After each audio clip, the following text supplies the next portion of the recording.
If we come to the execution integrity of any model, let's say I am a developer and something goes terribly wrong in the production of things, what would I be able to look at later? Like, let's say if I was able to check and compare, what would the audit trail actually give me? That's a good question. You used to be able to get more. You used to be able to get what are called logits or probability traces out of the GPT models. There was some more extensive logging that was provided, but if you were to look these days, actually you get almost nothing. Exactly.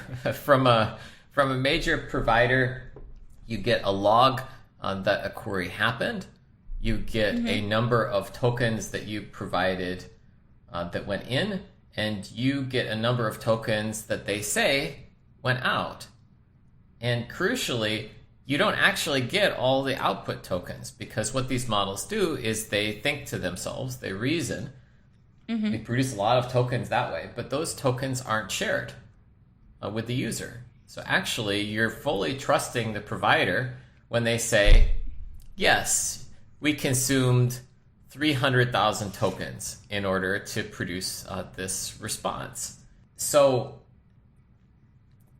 it's kind of hard to explain the negative, but the first thing that you're missing is any reasonable accounting of how much thinking the model actually did. You only know that at the very highest level, and you only know that in terms that the model provider allows you to see. The next thing that you're missing is any sort of execution trace for the model itself. GPT, for example, has what's called auto routing, where it will determine which of a selection of models it's going to run in response to a query. It will also determine how much reasoning to apply based on the complexity that it perceives is in your query.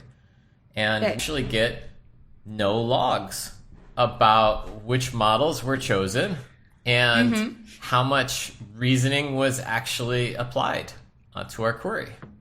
So that's another thing that we're missing.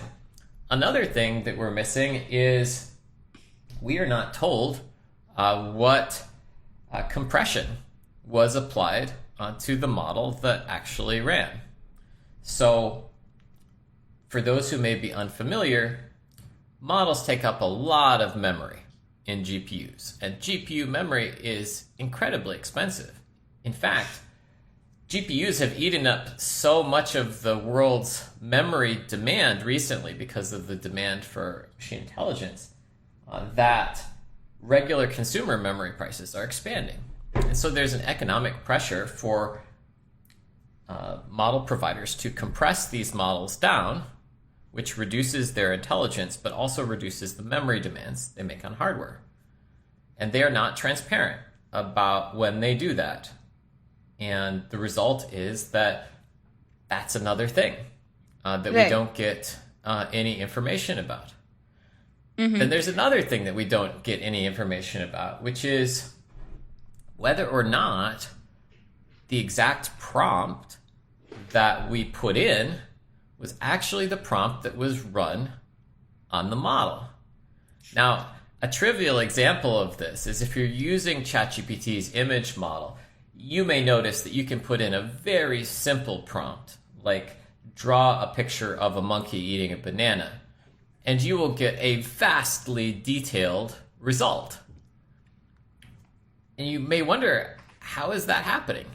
The way that it's happening is through a technique called prompt rewriting, and prompt expansion, where behind the scenes, they're taking that simple prompt and they are breaking it down into many different components and subdescriptions of a scene, which are then rendered as an image.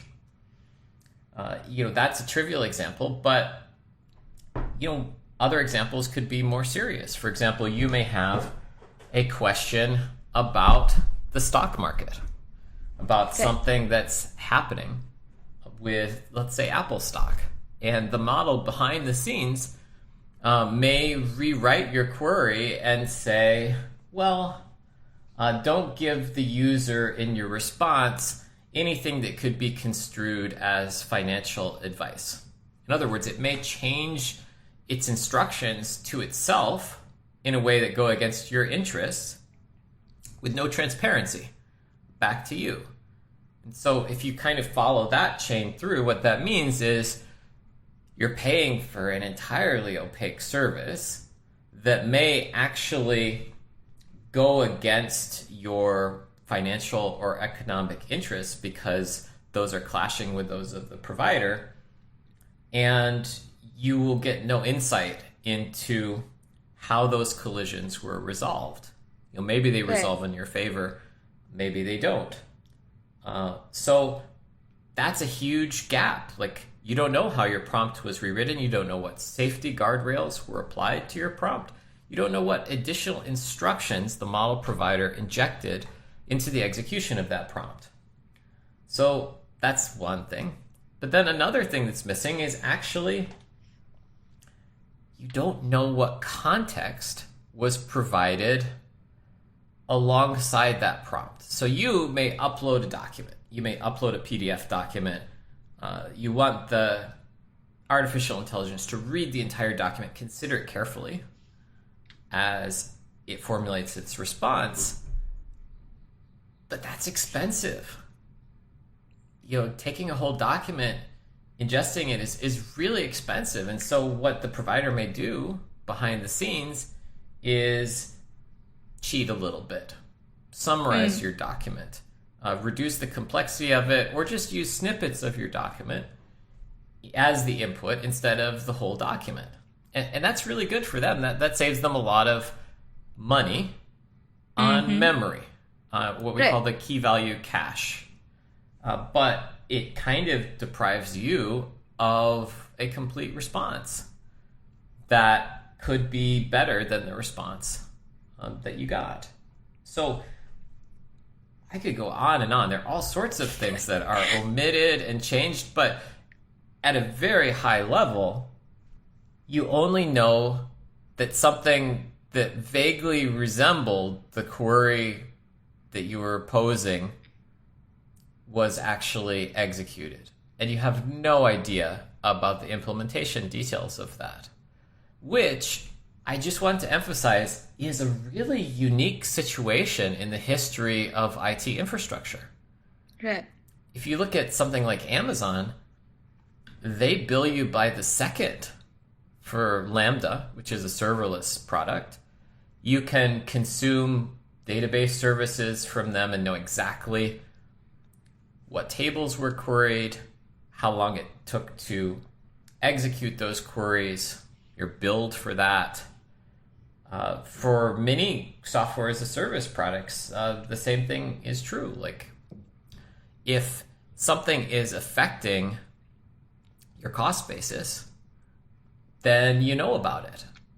But somehow, the artificial intelligence companies have convinced people that this is not important and information that doesn't need to be shared.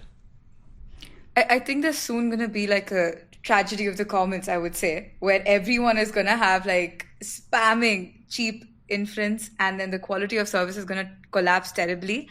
Because see, I just think in my worldview, centralized AI has only two options. They can either go with availability, they can always give us answers, or they can go with quality. But like you said, with their entire GPUs melting and them having rate limits, they are obviously going to go with availability. Then there will soon be, like I said, a tragedy of the commons. So anyway, we talked about, I would say, the first layer, Travis, which is even if the run is provable, the answer can still be wrong, right? Because of the hallucinations, or be the bad grounding, or even the retrieval in the RAG, or even people misusing these tools, right? So what do you think should be like a second layer? Or what are the truth checks that you would expect from someone who is serious about building something on top of verified inference? That's a good question.